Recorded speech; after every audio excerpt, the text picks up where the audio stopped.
Friends, దేశం మొత్తంలో organised rigging జరుగుతోంది. ఎన్నికల్లో వ్యవస్థీకృత దొంగ ఓట్ల చలామణి జరుగుతోందని రాహుల్ గాంధీ గత కొద్ది రోజులుగా నినదిస్తున్నారు. ఈ మేరకు ఆయన పుంఖానుపుంఖాలుగా వ్యాసాలు రాస్తున్నారు. దానికి సంబంధించినటువంటి అన్ని రకాల ఆధారాలను చూపిస్తున్నారు. ఎన్నికల కమిషన్ కొత్త రూపు దాల్చింది. ఎన్నికల కమిషన్ నిర్మాణమే లోపభూయిష్టంగా తయారైందన్న అంశం దగ్గర నుంచి ఎన్నికల ప్రక్రియలో జరుగుతున్న అక్రమాల వరకు అనేక అంశాలని ఆయన ప్రధానంగా ప్రస్తావిస్తున్నారు. ఈ 75 ఏళ్ల స్వతంత్ర భారతావనిలో రాజ్యాంగ పరంగా చీఫ్ జస్టిస్ ఆఫ్ ఇండియా, ప్రధానమంత్రి, లోక్సభలో ప్రధాన ప్రతిపక్ష నాయకుడు, ఈ ముగ్గురితో కూడిన ప్యానెల్ ఎప్పుడూ కూడా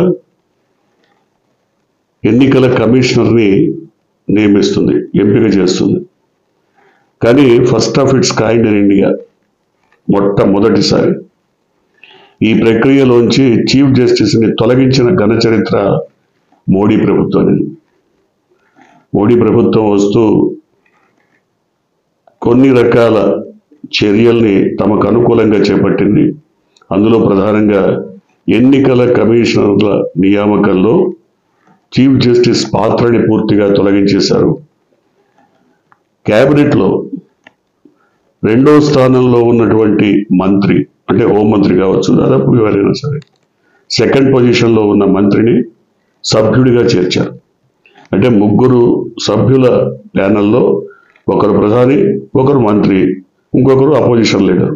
అంటే ఇద్దరి వాయిస్ బలంగా వినిపించినప్పుడు ఆ వచ్చే ఎన్నికల కమిషనర్ వాళ్ళ వ్యక్తి అయి ఉంటాడు. జనరల్గా వాళ్ళకి అనుకూలమైనటువంటి వ్యక్తి అయి ఉంటాడు, వాళ్ళ తాబేదారు అయి ఉంటాడు అనేది ఇప్పుడు కాంగ్రెస్ పార్టీ వినిపిస్తున్న మాట, అభియోగం. అది నిజమనిపిస్తోంది కూడా. ఎందుకనంటే గత ఎన్నికలు చూసిన తర్వాత, 24 ఎన్నికలు చూసిన తర్వాత ఇందుకు సంబంధించిన అనేక రకాల దృష్టాంతాలని ఆయన బయటపెట్టారు. మహారాష్ట్ర ఎన్నికల సందర్భంగా పార్లమెంట్ ఎన్నికలు ముందు జరిగాయి. ఆ తర్వాత 6 నెలలకి అసెంబ్లీ ఎన్నికలు జరిగాయి. పార్లమెంట్ ఎన్నికల్లో అత్యధిక స్థానాలు గెలుచుకున్నటువంటి కాంగ్రెస్ పార్టీ అసెంబ్లీ ఎన్నికల దగ్గరకు వచ్చేప్పటికి పూర్తిగా చతికిలబడిపోయింది. కారణం ఏంటి? దీన్ని ఆయన పూర్తిగా విశ్లేషించారు. దాదాపు 12,000 పోలింగ్ బూతుల్లో, 12,000 పోలింగ్ బూత్స్లో ఎన్నికల పోలింగ్ టైం అయిపోయిన తర్వాత కూడా ఓట్లు వేయించారు. అది ఎంతసేపు? ఒక స్టిపులేటెడ్ టైం, 3 గంటలు 2 గంటలు చేశారు. నిమిషానికి 1 ఓటు చొప్పున చూసుకున్నా దాదాపుగా ఆ 12,000 పోలింగ్ బూత్స్లో 600-700కు పైగా ఓట్లు పోలయ్యాయి. అంటే దాదాపు 10 దాకా జరగాలి రాత్రి, కానీ 7-8కే కట్టేశారు. అంటే ఆ 2 గంటల సమయంలో రిగ్గింగ్ జరిగింది అనేది రాహుల్ గాంధీ అభిప్రాయం. ఎందుకంటే రిగ్గింగ్ జరగకపోతే కేవలం 2 గంటల వ్యవధిలో 1000 ఓట్లు పడిపోయే అవకాశం లేదు కదా. సో నిమిషానికి, కనీసం నిమిషం పడుతుంది వాళ్ళు టిక్ చేయడానికి కానీ, మొత్తం సరి చూసుకోవడానికి కానీ, లోపలికి పంపించడానికి కానీ, వాళ్ళు మార్క్ చేసి మళ్ళీ బయటికి రావడానికి టేక్స్ 1 minute అట్లీస్ట్. పోనీ 40 సెకండ్లు వేసుకున్నా 2 గంటల్లోనే దాదాపు 1000 ఓట్లు అయితే పడిపోవు కదా. సో ఇక్కడే రిగ్గింగ్ జరిగిందన్నది ఆయన అభిప్రాయం.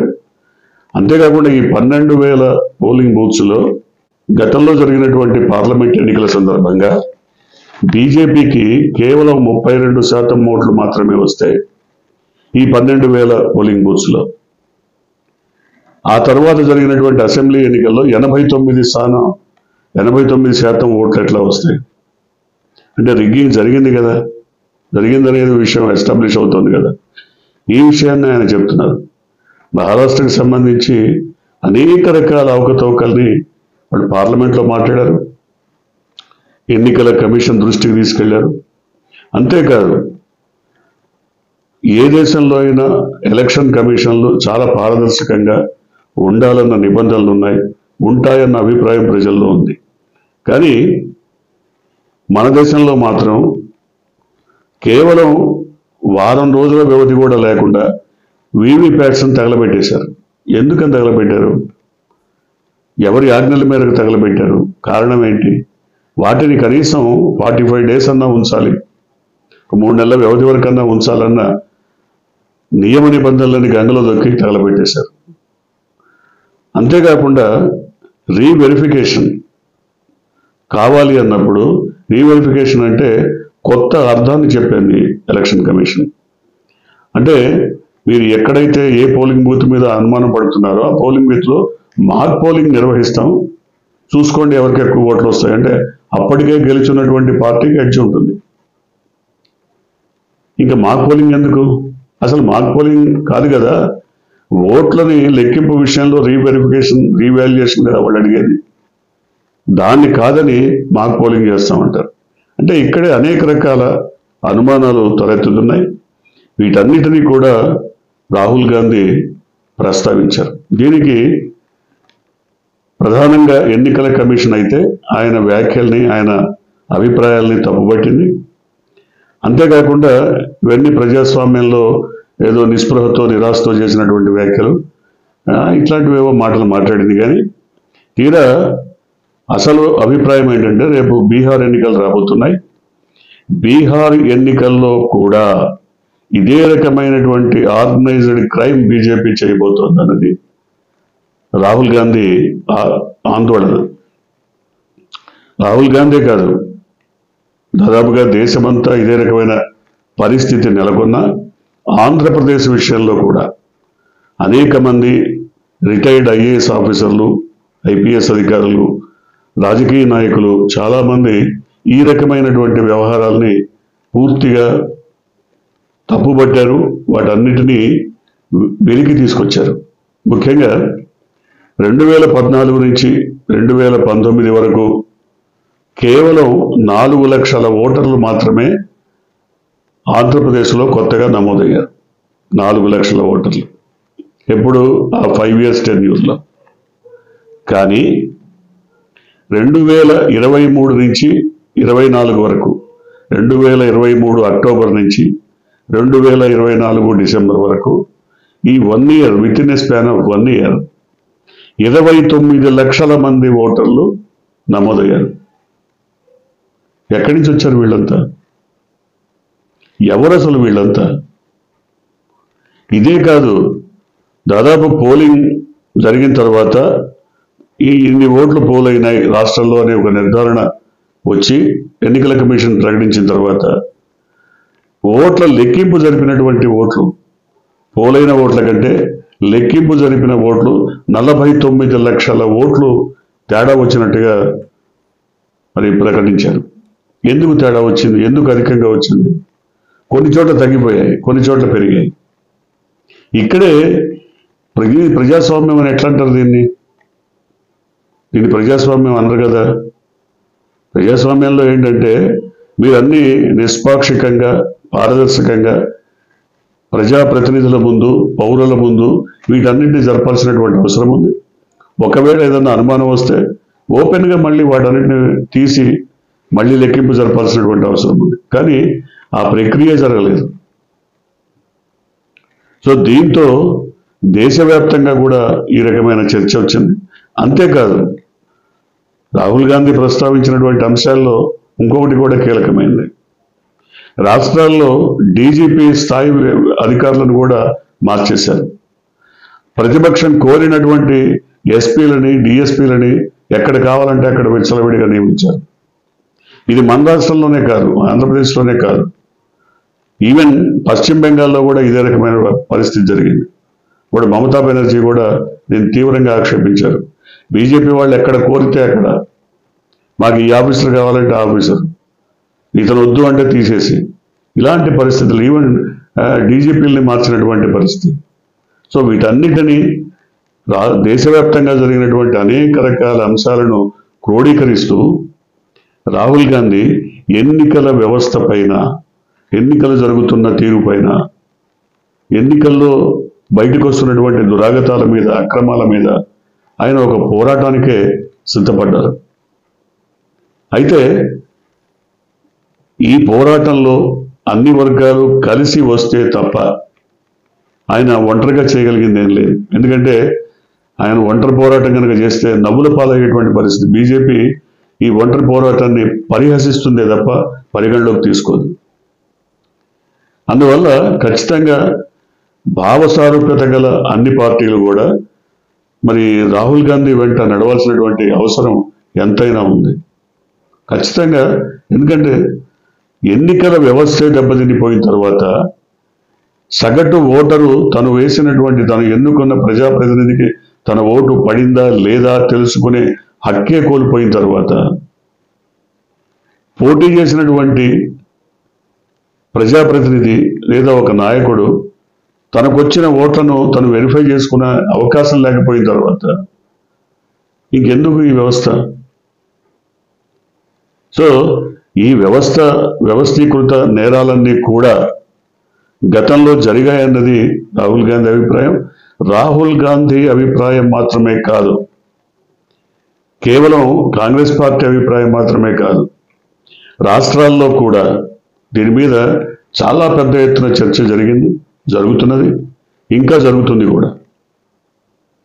ఎందుకనంటే ఆంధ్రప్రదేశ్ విషయంలో ఇప్పటికి కూడా ప్రభుత్వం మౌనం వహించిందే తప్ప, రాష్ట్ర ప్రభుత్వం ఎక్కడా కూడా ఈ అంశాలపైన పెదవి విప్పి మేము పారదర్శకంగా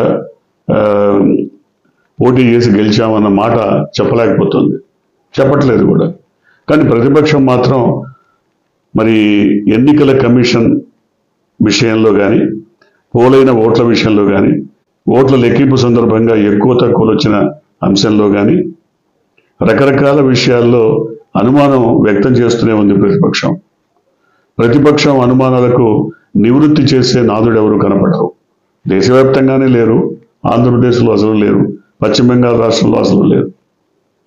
దేశవ్యాప్తంగా ఒక రకమైనటువంటి ఆర్గనైజ్డ్ క్రైమ్ ఇన్ ఎలక్షన్స్ జరుగుతోంది అన్నది రాహుల్ గాంధీ అభిప్రాయం. కాబట్టి ఇలాంటి అంశాలు ఇక ముందు జరగకుండా చూడాలంటే, ఇక ముందు పారదర్శకంగా ఉండాలి అంటే ఎన్నికల వ్యవస్థలోనే సమూలమైనటువంటి మార్పులు రావాల్సిన అవసరం ఉంది. అంతేకాకుండా